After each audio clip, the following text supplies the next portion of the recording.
Hello, guys. So, I just surprised myself because apparently I have finished this novel in 4 hours. And considering that I'm quite a slow reader, I just feel really astonished by myself. So, I feel happy, I feel positive, and I feel like, you know, I think this year is gonna be good. Hopefully, I can read faster. Well, let's see. But anyway, for now, I congratulate myself. So the said book, of course, is Baba Dunja's Last Love, as written in the title below. It is a novel by Alina Bronsky. This is the first book by Alina Bronsky that I've read. And so first of all, let's just talk about this cover. I really love this cover. I think it's really beautiful. It's really gorgeous. I really love the color scheme. I really love this whole colorful fonts, the titles, and I love green in general. I just love green, and the cartoon looks kind of cute. But in any case, I do love the covers of Europa edition books in general. I just love how the paper kind of feels, the paper of the books. That said, Europa editions tend to be quite more expensive when they are sold in my country. So, I won't be able to get hold of a lot of Europa editions, but well, this one is one gorgeous book. And yeah, like I said just now, I read it within 4 hours. And to be fair, it is quite a small book. It's only about, let's see, yeah, it's really just about 130 pages long. And of course, I think someone else could probably read faster than me, but I could read it in that short time. I feel happy about myself. So the main character in this book is Baba Dunja, and she is like this elderly woman who decides to live in Tschernowo, which is a pretty much irradiated place because of the fact that there was this nuclear reactor disaster that happened back then in 1986, and I'm pretty sure some of you know what that means. 1986 is the year in which the whole this Chernobyl disaster happened. And so yeah, we get to see how a character who lives in that particular place kind of deals with her daily life. It is an interesting premise to read about people, especially since the character is an elderly woman, and the whole novel is gonna be about the elderly woman living her present instead of just I don't know, reliving her past, in which in that case that character can probably do more stuff. But now that we have a protagonist who is elderly, we get to see a different kind of sets of actions that could take place. Elderly people can do certain things, cannot do certain things, and we'll see that kind of limitations and how it affects her in her daily life. Elderly characters would also tend to have slightly different thought processes, how they think, how they perceive their surroundings, and I think that's gonna be another different difference when you compare it with novels with youngish characters. So yeah, I am going to give this book about 4 stars out of 5 rating, and I'm gonna talk to you about why. So we have this main character, Baba Dunja, who decides to live in a place in which radioactivity is really high. It's called Tschernowo, and she's living there with her group of neighbors. Basically, the one closest to her is kind of like her best friend slash her neighbor, her closest neighbor, whose name is Maria. And the book starts with her getting super annoyed by this chicken who happened to be Maria's, and she just wants to kill that chicken and cook it. But before she actually got to the chicken, for some reason the chicken just fall dead. I think that's kind of funny. And then she proceeded to cook it and pretty much just distribute it to everyone, to her neighbors and all that. So about a third of this book pretty much just introduces us to the characters, to the setting, you know, to who Baba Dunya is and who her neighbors are, and just pretty much show us what are their personalities, what do they do in their daily lives, how is the life in general in Chernobyl, things like that. It pretty much acts as an introduction to the whole thing that's going to happen later. Then we see some kind of inciting incident, or some kind of disruption that is going to happen to the community in Chernobyl. So basically, there are two people coming to the town. One is a guy, a man, and another one is a young girl. So both of them were like coming, and Baba Dunya meets them, and she feels it was really strange to see some youngish people in that town in Chernobyl, because most of the people who live there with Baba Dunya are like really old people. So it was strange for her. And so after some kind of awkward interaction with those two visitors, Baba Dunya kind of like shows them around, like where they can live. And still she is like really, she feels that it's just really weird for them to coming over to the town. And so she just feels that it's really weird for them to be coming to Chernobyl. She just doesn't understand why those people are coming here. It's not like they have some kind of relation with any of the inhabitants who live in Chernobyl. And so one evening, Baba Dunya's dead husband kind of appears to her. And no, this is not the first time her dead husband appears to her. He has appeared to her many times in this book also, but I think this one is the most important part, because he actually tells her that these visitors, the guy who comes to Chernobyl, actually has some particular, he wants to take revenge on his wife. So that's why he takes this healthy young daughter of theirs to that place. And Baba Dunya was like, no, I am not gonna let that happen. So she confronts the man, and then after some sort of heated confrontation, as heated as it can be involving an elderly woman, a neighbor, Petrov, killed the man. And after that, they were like, what should they do? So they just leave the dead man there, and Baba Dunya returns to the house, goes to see the young girl, and then when she was in the house, the neighbor, Gavrilov, goes to see her and tells her that, oh my gosh, there's a dead man outside, what should we do? And I think this is going to be an important part throughout the novel, because as we read the novel, we kind of get the sense that a lot of people in Chernobyl considers Baba Dunya to be some kind of the community's matriarch, the leader, or the so-called mayor of that place. So they all kind of like goes to her and look for her for stuff, even though Baba Dunya herself doesn't really consider herself, in that light. And so the whole people in Chernobyl pretty much just have a small gathering where they kind of like discuss what should they do, and at the same time the girl phones her mother, and after that the mother comes with some police, and the police is doing some kind of investigation, looking around that place, and the mother just takes the child away, and after that everyone leaves. The villagers kind of join hands together to bury the dead body. And at the same time, another important thing happened, which is a little bit smaller in scope, is that Baba Dunya receives a letter from her granddaughter. Previously, she has always been getting letters from her daughter, who has always been wanting for her to move to Germany with her, so that she doesn't have to stay in Chernobyl, in this whole really irradiated place. But as usual, Baba Dunya has refused her offer. She doesn't want to go out of Chernobyl. She wants to stay there.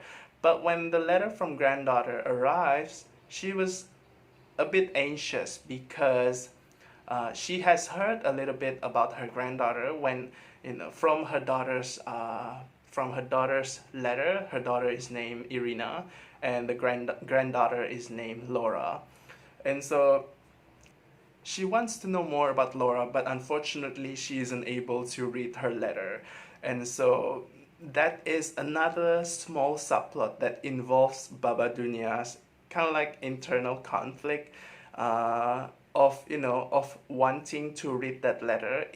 It kind of becomes a goal for her as well, pretty much her most important goal when compared to the murders, because that is more of a personal goal. It's that incident is another, I would consider as another inciting incident, but in smaller scale because it only involves Baba Dunya's and her internal world.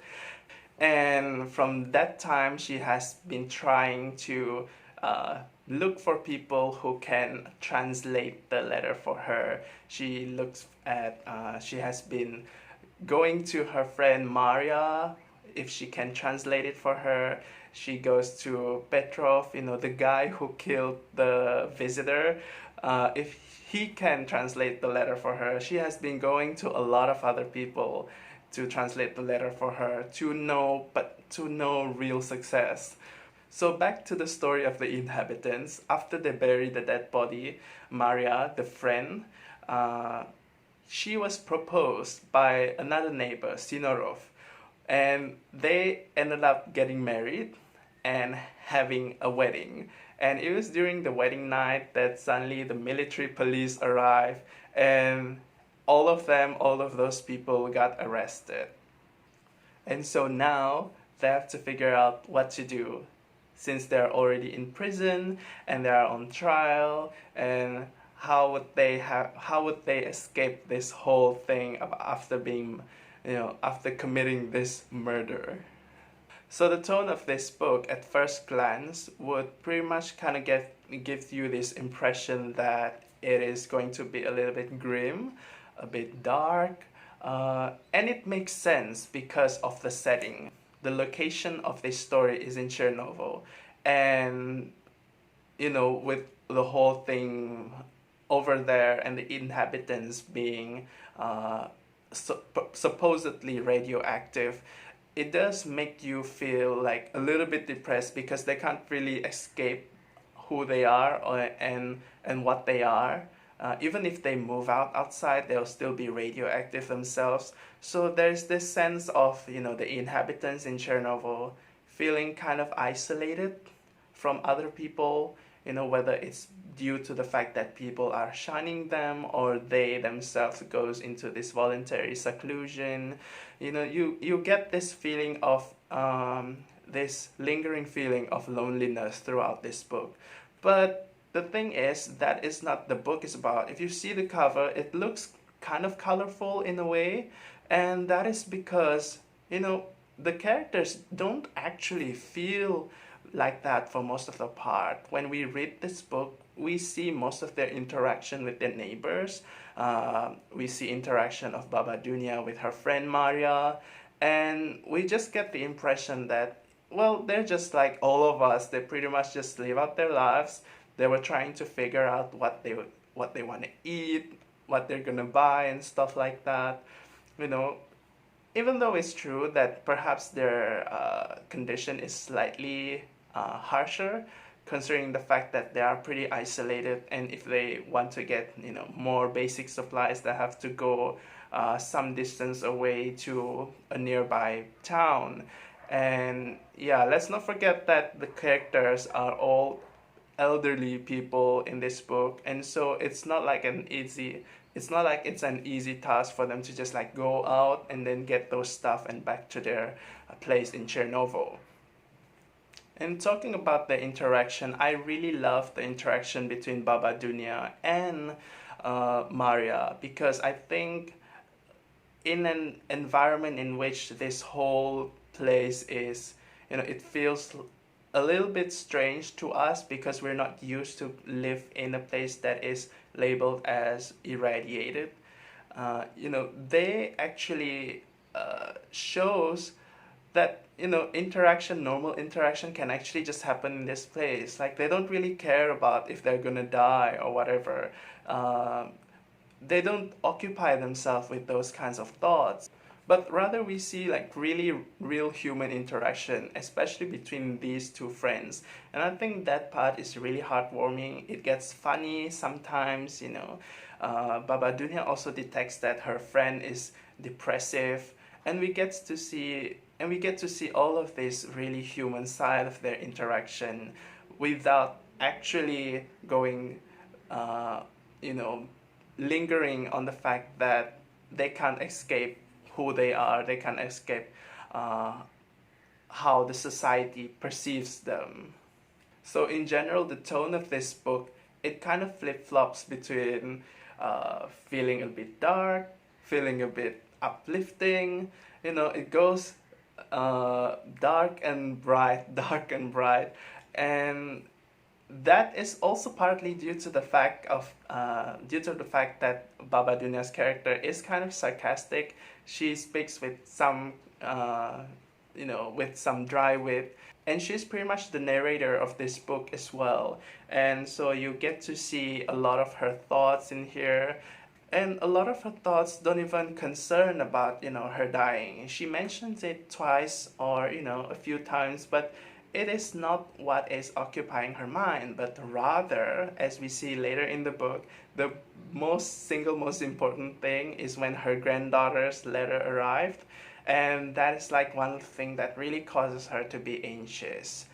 And back to the theme of isolation, I think it kind of makes sense that she feels anxious about the letter because, I guess, I'm not sure if it's true or not, but this is what I personally feel. She probably does crave for that particular connection with her family since she lives in Tschernowo alone, and she doesn't really have family there. She has friends, yeah, but she doesn't really have a family. Her daughter Irina is living in Germany with her granddaughter, and so she literally doesn't know much about their lives. She's not really involved in their lives except through the letters that Irina gives her. And as we will see later at the end of the novel, well, those letters are probably not accurate picture of their lives. Well, spoilerish. But in any case, she starts to kind of have this hesitation whether, if it's really something that she wants to do to connect back with her granddaughter, or whether she should stay, and just being in peace in the community of Tschernowo. And I think that is one of her main conflicts after she receives the letter. And for me, that part is really interesting because, we don't usually deal with this kind of stuff in our daily lives, a lot of us, but I believe some of us do, especially people who live in isolation, especially those who decide to live in isolation. You perhaps you will probably not be 100% sure that you want to live in that particular kind of condition, because after all, at the end of the day, people need some sort of interaction. And if you do decide to live in isolation, I think it makes sense to have some sort of doubt about that, to have some sort of craving for other people, being in some kind of connection or relationship with other people. Baba Dunya's story really reflects that, and I think it is kind of compelling in a way. It's a bit sad, but she has to make a decision, just like any other main character with agency in any novel. She has to make a decision by the end of the novel. That's kind of like her deadline. Otherwise, we readers are going to be so mad. And another example that I find really interesting about this point, and yeah, by the end of the novel, it reveals that she did make a decision. I'm not gonna tell you what that decision is. It's part of her character development, so it's a really big spoiler. So I'm not gonna go into that. So another way she demonstrates how she craves for that relationship is how she has been writing a lot of letters, a lot of kind of personal letters to her daughter, to her granddaughter Laura, when she was in prison. And she has been trying to send 2 to 3 letters, but apparently at the end it seems like the letter didn't it seems like the letters didn't actually arrive. So another part that I find really interesting in this book is that it explores how, people views other people who live in different condition than theirs. And there are all of these layers, all of these ways you can view someone, but it might not be accurate. I'm not sure if I'm making sense. Anyway, let's start with an example. The first one is between the inhabitants of Tschernowo and the people in the nearby town of Maliszki. So basically, the people in the town considers the inhabitants of Tschernowo to be irradiated. So they kind of have that particular distance with them because it seems like they don't really feel comfortable with the people of Tschernowo, people who comes from there, due to the fact that they are supposedly irradiated. And so from there, you can kind of understand why, the people in Chernobyl would experience some sort of isolation, some sort of loneliness, because it's not on because they're not only separated from the people physically, but they are also separated emotionally. Like even the bus doesn't come way into Chernobyl. Baba Dunja has to go to a bus stop like a couple of hours away just to get to the bus. You kind of see just how outsiders feel about Chernobyl and the people who live there. And another example that I find really interesting about this point, Baba Dunja is a figure who has been featured in some sort of magazine, as her daughter reveals to her. And it seems like the magazine describes her as, well, I can just read this. Baba Dunja is one of those women you envy because they can smile like children. An iconic figure, an invention of the international press, a modern myth. I guess you can kind of get the feeling that Baba Dunja, from the point of view of other people who lives like far, far away, her life has literally been romanticized. And if we read her story in here, you don't get that sense. You don't get her life is romanticized at all, but rather you get the sense that her life is just really boring, just like ours, and at the same time really interesting, just like ours. Except most of our lives don't involve killing people and burying the dead body, at least not for me. But it kind of makes you think about like all the other examples in real life. You see reports or details about or articles about people living in a condition or places or environments that are totally different from yours, and you start to read about how they deal with their lives based on the journalist's writing. And you know it does make you wonder whether part of the content, or maybe almost all of the content, actually comes from how the journalists see them, or whether it is actually what they are exactly feeling. Because a lot of times when you read about these kinds of stories, you kind of get the sense that these people, for their lives are kind of like romanticized, and we don't really get to see the human part of their lives. It really does make you wonder whether those articles that you read is really just the interpretation of the journalist, or whether it does contain the actual interpretation according to the people who live there. Maybe it's a mix of both, or maybe some articles are pretty much just coming from 100% what the journalists think about, or while some articles would probably try to integrate more of the people's opinions and feelings or thinkings. I'm not sure. It's just something that makes you think, whether what you see in these kinds of articles, in these kinds of reportings, how true they are.